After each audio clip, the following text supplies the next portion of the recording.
Shadow people. What are they? Let's find out right now on What the Fetch.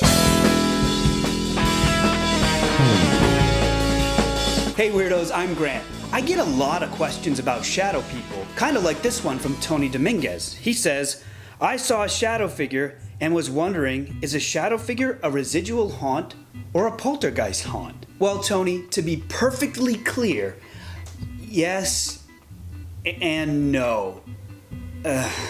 Well, the answer isn't as cut and dry as you might think. Shadow people are so very misunderstood. The emos of the ghost world.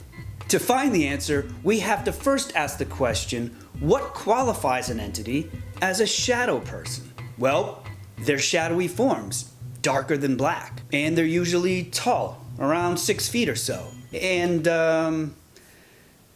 well, that's it. I mean, the name says it all. It's simple, right? Well, apparently it's too simple. For some reason, people have felt the need to make this more complicated than it is. You see, shadow people exhibit characteristics from all types of hauntings. Some watch or interact with you. Some seem to go about their business with no concern for you, while others have been labeled demons because of their looming behavior. As you can see, shadow people don't fit any one particular type of haunting. Therefore, researchers feel the need to categorize them as their own type of being, even suggesting that they are some type of interdimensional being sent to observe us.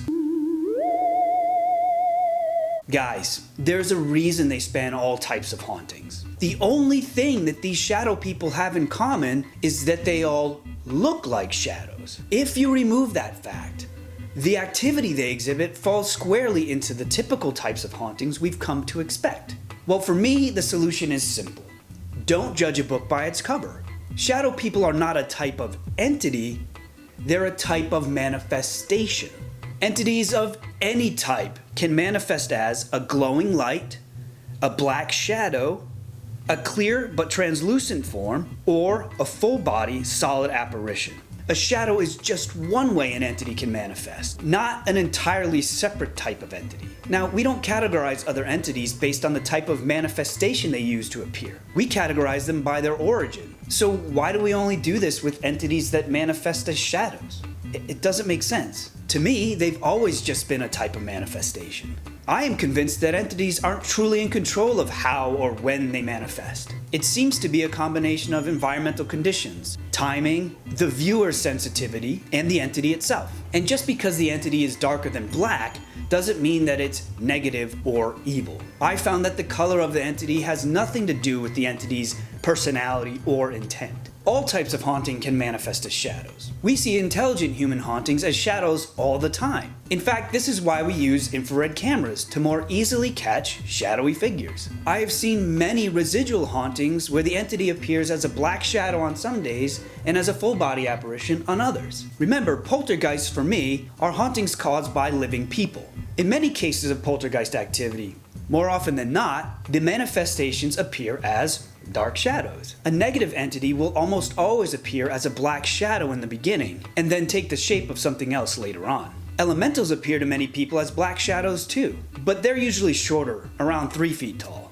Now, not only can black shadows be caused by any type of haunting, there are tons of mundane real-world reasons for seeing shadow people. Here are just a few. Why is it that when people see something out of the corner of their eye, they're typically seeing a black shadowy figure? Then, when they turn to look at it, it's gone. Well, while we see in color, our peripheral vision is actually in black and white. Therefore, if we see something out of the corner of our eyes, it's going to be black or some gradient of gray. Combine that fact with the floaters we all see in our eyes, and you've got a perfect recipe for seeing false shadow people lurking in the peripheries. Sometimes people will see shadow people crawling on the walls and ceilings. Creepy, right? Holy creepy, Scoob! Well, before you Scooby-Doo out of there, take a minute and check the light fixtures in the room. Bugs like light, so they naturally climb into these fixtures and crawl around, thus casting large shadows on the walls and ceilings. Oftentimes when people experience sleep paralysis, they sense another being in the room with them. This being is usually shadowy. I'll talk more about sleep paralysis in another video. One of the side effects of carbon monoxide poisoning is dizziness and, in extreme cases, hallucinations. This is caused by the carbon monoxide replacing the oxygen in your blood. Seeing black shadows is one of the most common types of hallucination reported. Now, when the mind is in a heightened emotional state, it tends to process almost everything as a potential threat. Therefore, any shape that could remotely be another person is seen as another person, and a threatening one to boot. And usually these types of shapes are seen in the shadows. Now, many prescription drugs have a side effect of hallucinations. Some don't, but will only produce hallucinations when combined with other prescription drugs. Methamphetamine is notorious for having the side effect of hallucinations, specifically shadow people. Now, what's even more interesting is that we may be shadow people too. How so, you say?